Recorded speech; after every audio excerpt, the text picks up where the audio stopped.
Migración interna y urbanización en Chile entre los siglos XIX y siglo XX.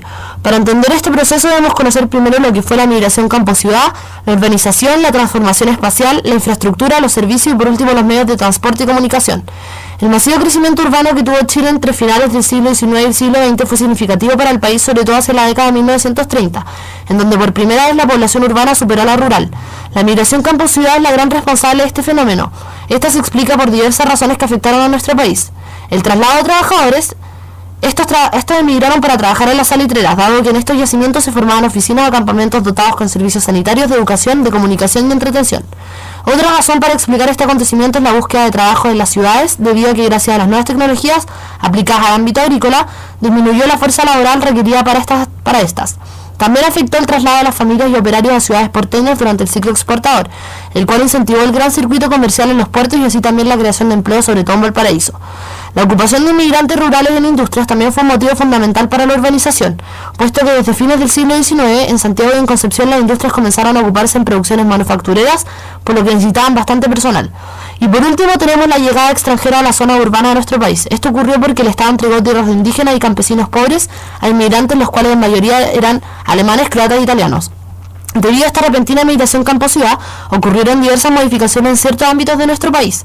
Pero hay dos conceptos interesantes de los cuales también les queremos comentar. Estos son densidad poblacional y concentración urbana.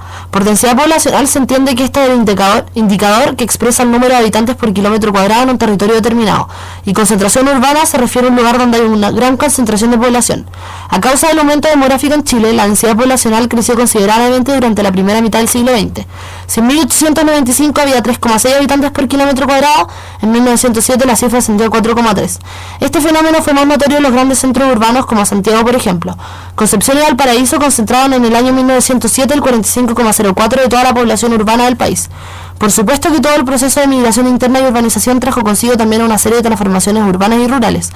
El gran aumento de la concentración de la población en ciudades provocó ciertas modificaciones en el espacio geográfico urbano. La expansión física de las ciudades fue notoria. Por ejemplo, en Santiago, donde su radio urbano se duplicó entre los años 1872 y 1915, abarcando 3.006 hectáreas, y hacia el año 1960 esta misma aumentó en 20.900 hectáreas.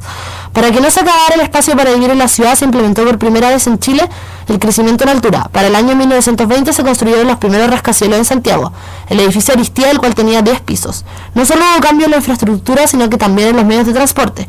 Estas transformaciones se debieron a la afluencia masiva de personas y la nueva tecnología que surgió para el transporte. Antiguamente, en el siglo XIX, los viajes urbanos eran realizados de manera exclusiva mediante carros de tracción animal. Para el año 1900, en Santiago se instalaron los tranvías eléctricos, que para el año 1903 ya eran 275 carros con más de 97 kilómetros en líneas. Y para la segunda década del siglo XX había más de 40 recorridos. 1902 fue el año en que llegó el automóvil a nuestro país. Recién hacia el año 1908 ingresaron 30 automóviles de Chile, dado que en esos tiempos era un lujo que solamente algunos podían costear, y la gran mayoría lo utilizaba como elemento de distracción para mostrar la gran situación económica que tenían. En el año 1910 se creó el transporte colectivo de motor a gasolina. La introducción del vehículo en nuestro país permitió la creación de una extensa red de trabajo y consumo, sin olvidar también que favoreció más veloz el transporte de los chilenos. Las calles de la ciudad tuvieron que ser adoquinadas o asfaltadas para adecuarlas para los medios de transporte. Más tarde también se construyeron las primeras carreteras para comunicar ciudades como Santiago con Valparaíso. Anteriormente hicimos mención a los cambios de infraestructura, de población y de transporte que trajo como consecuencia el proceso de urbanización, por lo que ahora le haremos enfoque a la electrificación en las ciudades. El uso de electricidad en Chile comenzó a la llegada del telégrafo a fines del siglo XIX y principios del siglo XX.